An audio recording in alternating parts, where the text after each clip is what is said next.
everything is possible. Nothing is impossible. Impossible word itself it means that I am possible. हो सकता है, 99% तक पहुंच सकते हैं. सब नसीबवान लोग शायद 100% में पहुंचे. Everything is possible. प्रॉब्लम ये है कि ये पॉसिबल करने में, इसको सुलझाने में हम इसका अध्ययन कैसा करेंगे. देखो आपको एक बात बताता हूँ, शरीर शास्त्र है. आप पैथोलॉजी टेस्ट करते हैं, MRI निकालते हैं, ECG निकालते हैं, आंखें जांच करते हैं. There is a system available and day by the help of the research we need best of the best system by which you can diagnosis of any type of patient. Diagnosis करने के लिए हमारे पास equipments है, research development से अच्छी अच्छी बातें आई हैं. क्या समाज में बुराई का डायग्नोसिस नहीं हो सकता है? क्या समाज के बुराई को क्यों है इसका कारण ढूंढा नहीं जा सकता? अगर कारण ढूंढा जाने के बाद, अगर ढूंढने के बाद क्या उसके ऊपर कोई मेडिसिन नहीं है, कोई उपाय नहीं है? पहली बात है, इस पर मेडिसिन है, उपाय है. आप में पॉजिटिव आत्मविश्वास है क्या? आप में स्ट्रांग पॉलिटिकल विल है क्या? मैं आपको एक बात बताता हूं कि विशेषता राजनीति में लोगों ने ध्यान में रखनी चाहिए.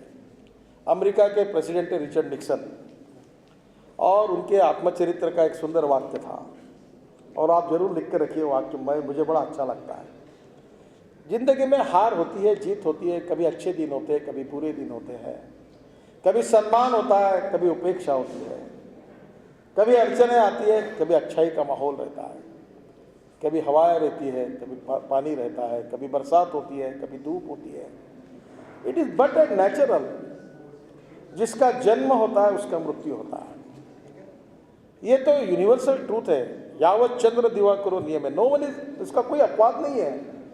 कोई राष्ट्रपति बने या प्रधानमंत्री बने, कोई और MP बने, मुख्यमंत्री बने, आखिर वह इंसान है. मुझे बताइए इसमें से आपको किस प्रकार से जाना है, किस प्रकार से बनना है और किस प्रकार से जीना है. आपका जीवन दृष्टिकोण क्या है, आपका विजन क्या है, आपका लाइफ अप्रोच क्या है. This is the important thing for every person. मैं आपके पास पॉलिटिक्स की बात करने के लिए नहीं आया हूँ. मैं पक्का इस बात में, I never want to use political educational platform for political purpose. My sincere feeling is that we don't want politics of any political party in university premises. It's only with related with the education. सब बातों में राजनीति नहीं. I don't use this platform to use my political thinking and ideology. मैं तो national interest में बात करने के लिए आपके सामने आया हूँ, और मुझे लगता है कि आप यंग जनरेशन हो, यू कैन विन. आप इसको बदल सकते हो, क्योंकि रिचर्ड निक्सन के आत्मचरित्र का एक सुंदर वाक्य था. उन्होंने कहा था कि the man is not finish when he is defeated, but he is finish when he quits. आदमी कभी युद्ध में हार जाने से समाप्त नहीं होता. जब युद्ध भूमि से भाग जाता है तब आदमी समाप्त हो जाता है. These are the problems. ये प्रॉब्लम हमारे सामने है, but we need a leadership कि हम इससे बाहर आकर हम लोग इस स्थिति को बदलेंगे और भ्रष्टाचार मुक्त, गरीबी मुक्त अच्छा हिंदुस्तान हम निर्माण किए बिना नहीं रहेंगे. दिस स्ट्रॉन्ग पॉलिटिकल अप्रोच आपके पास.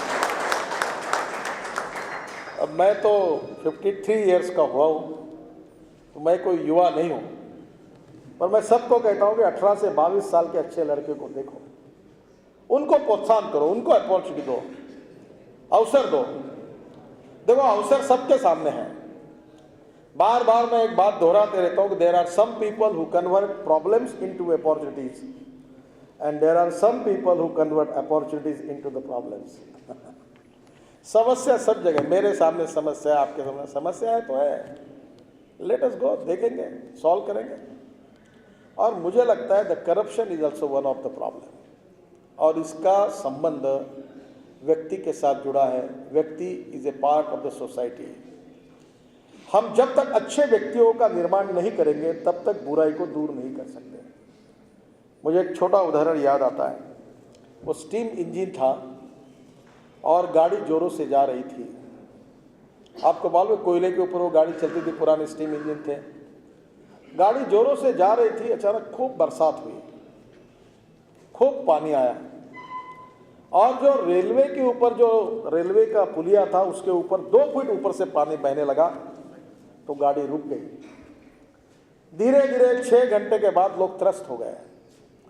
बच्चे थे, फैमिलीज थी, उनको लगता था अब जल्दी जाए घर पर, कितना समय, खाने के लिए कुछ नहीं, पीने के लिए कुछ नहीं, दूध नहीं, चाय नहीं, कॉफ़ी नहीं, अस्वस्थता थी क्योंकि सामने पानी था, ऊपर में पानी, नीचे में पानी, बाजू में पानी, सब जगह पानी ही पानी था।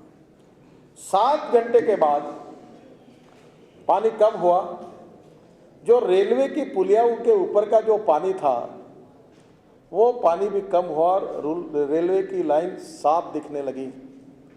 तब लोगों को लगा कि अब गाड़ी शुरू हो जाएगी, हम स्टेशन पर, हमारे आखिरी स्टेशन पर पहुंचकर घर चले जाएंगे।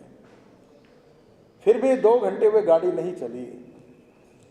तब लोगों के मन में चिंता हुई और लोग डब्बे से उतरकर इंजन ड्राइवर के पास और कहने लगे, भाई हम 8-9 घंटे से बैठे हैं, पानी था वो रुक गया, बाढ़ थी वो कम हो गई, रेल की लाइन पटरी पर अब सीधी दिख रही है, अब गाड़ी क्यों नहीं चल रही है, जल्दी लो, हमको घर छोड़ दो।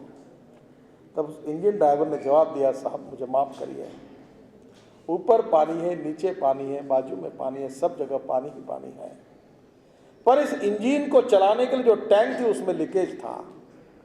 जो शुद्ध और स्वच्छ जल इसमें डालकर इसकी स्टीम होती थी और जिस पर ये इंजन चलता था, वो पानी टंकी को लीकेज था और जिसके कारण 7 घंटे में पूरा पानी बह गया। हम स्टेशन पर जाते तो पानी भर देते, अब उसका पानी पूरा निकल गया है, मैं इंजन नहीं चला सकता, गाड़ी आगे नहीं ले जा सकती। If you want to run the train of our country, we need the honest politician, honest leader, जो इंजन के पानी, शुद्ध और स्वच्छ जल जैसा देश की गाड़ी को जलाने का काम करेंगे। तो उंगली दूसरे तरफ मत दिखाइए।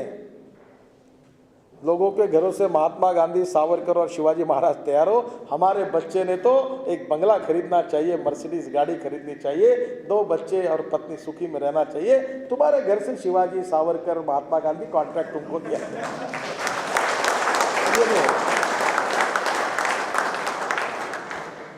आप एजुकेशन ले रहे हो, देखिए राजा रहे कि बाजा रहे, they are part and part of society, और खुले रूप से हो रहा है। जब तक जनता में भ्रष्टाचार के प्रति क्रोध नहीं है, तब तक लोगों को जब पता चलेगा कि जो नेता भ्रष्टाचार करेगा उसको जनता चुन कर नहीं देगी, ये पता चलेगा, तो मुझे लगता है नेता सुधर जाएंगे। और दूसरी एक बात मैं आपको बता देता हूँ, अगर आपको राजनीति में आना है तो विवेकानंद जी ने कहा है कि no philosophy can be taught to empty stomach. और आपको मैं कभी मिलता हूँ कार्यक्रम में तो पूर्ण समय काम करना, मैं पार्टी के लिए करना चाहता हूँ। मैं पूछता हूँ तुम क्या करते हो, बोलते मेरे घर में बहन है, भाई है, घर में घर कैसे चलता है, ठीक स्थिति नहीं है। मैं कहता हूँ एक काम करो, पहले घर अच्छा करो, घर परिवार को देखो, 2 पैसे कमाओ और फिर राजनीति में आओ। अगर ये तुम नहीं करोगे तो गरज लगने वाली है। अब मैं अगर हूँ तो मुझे मिनिमम 3 जगह मेरा घर है, मुंबई में है, नागपुर में और दिल्ली में है, और मेरा बहुत ही कम रिजनेबल भी खर्चा होगा तो भी गाड़ी, पेट्रोल, ड्राइवर, घर में आने वाले लोग, तो 5 लाख रुपए महीना खर्चा है। अगर 5 लाख रुपए महीना अगर मैं नहीं कमाऊँगा तो फिर उसको जो गैप आएगी उसमें लोग आएंगे, गडकरी साहब वो थोड़ा सा फ्रूट्स आपके पास भेज देते हैं, गडकरी साहब मेरी गाड़ी आप ज़रा यूज़ कर लो।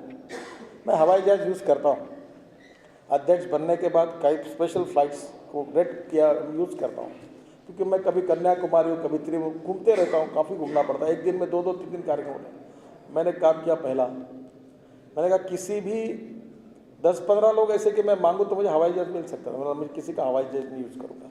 मैंने रेट कॉन्ट्रैक्ट किया स्टैम्प पेपर पर लिखकर, और आवर के बेसिस से कम पैसे में रेट कॉन्ट्रैक्ट किया है। और मैं कहता हूँ 1 दिन 2 नहीं, अगर ज़रूरत पड़ेगी तो you can use this commercial flight, तो प्रॉब्लम नहीं है तो हम उसमें जा सकते हैं। मुझे बताइए, पार्टी चलाने के लिए पैसा लगता है, घर चलाने के लिए पैसा लगता है। आप सनदशील और ईमानदारी के मार्ग से पहले पैसा कमाइए। मैं आज पैसा कमाता हूँ और मुझे मेरे घर, मैं अपने टिकट खुद निकालता हूँ, मेरी कंपनी पावरफुल है, वो 2 पैसे करती, मेरी गाड़ी मेरे कंपनी की है, पार्टी की नहीं है। मेरे घर पे मैंने फर्नीचर अपने पैसे, मुझे ज़रूरत नहीं है किसी की। जब मेरी गरज अगर मैं पूरी कर सकता हूं तो मुझे कोई ट्रैप में नहीं खींच सकता। इसलिए पहले no philosophy can be taught to empty stomach. तो राजनीतिक नेताओं को मैं कहता हूं कि तुम काम मत करो, पर सनदशील और ईमानदारी के मार्ग से आप पहले अपना घर दार अच्छा करो और फिर काम करने के लिए आओ। आप में से किसी को राजनीति करनी होगी तो पहले अपना धंधा, अपना व्यवसाय, अपना प्रोफेशन ठीक से करिए, उसमें अच्छी तरह से एस्टैब्लिश हो जाइए और फिर राजनीति में आइए। अगर आप नहीं आएंगे तो आपकी गरज के कारण फिर आपको करप्शन करना पड़ेगा और फिर आप गड़बड़ हो जाएगी। तो पहली बात, पैसा, रिसोर्सेस जो है, पैसा है, ये जीवन का साधन है, साध्य नहीं हो सकता, और इसलिए जितना आवश्यकता भी उतना चाहिए। दूसरी बात इंपॉर्टेंट जो है कि आपके व्यक्तिमत्व पर आपके ऊपर कैसे संस्कार हो रहे हैं। अगर हम इतिहास में जाते हैं, विरासत, संस्कृति और इतिहास की बात करते हैं, तो हमारे देश में लोग कहते हैं कि ये सांप्रदायिक एजेंडा ला रहे, ये जातिवादी एजेंडा ला रहे। कैसे लोग खड़े होंगे? आप अगर छत्रपति शिवाजी महाराज को नहीं समझेंगे, आपने कभी स्वतंत्रवीर सावरकर का जीवन नहीं पढ़ा, आपने कहीं शहीद भगत सिंह की जीवनी नहीं पढ़ी, चंद्रशेखर आजाद की नहीं पढ़ी, तो आपके मन में अच्छे विचार कैसे पैदा होंगे? हमको हमारे विरासत और इतिहास से मिले हुए जो हमारे बड़े नेता हैं, उनके जीवन दृष्टिकोण को, उनकी कटिबद्धता को, उनकी गुणवत्ता को हम हमारे बीच में लाने की कोशिश करें और अच्छा बनाएं। हमारे शिक्षा के माध्यम से, माता और पिता के माध्यम से, हमारे मित्रों के माध्यम से, हमारे सामाजिक कार्यकर्ता करते काम करने वाले संगठन के माध्यम से, हमारे महाविद्यालय में जो शिक्षक हैं उनके माध्यम से हमारे ऊपर अच्छे संस्कार अगर होंगे, हम अच्छे व्यक्ति के रूप में अगर तैयार होंगे, तो फिर हम समाज के सभी प्रश्नों को सुलझाने के लिए क्षमतावान होंगे। Everyone has got the potential and ability.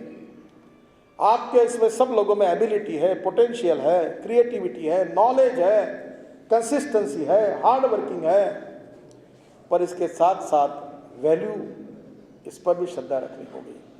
इतिहास को समझना होगा। देश प्रेम ये कोई कॉलेज में ऐसा कोई सब्जेक्ट देकर पढ़ाया नहीं जाता।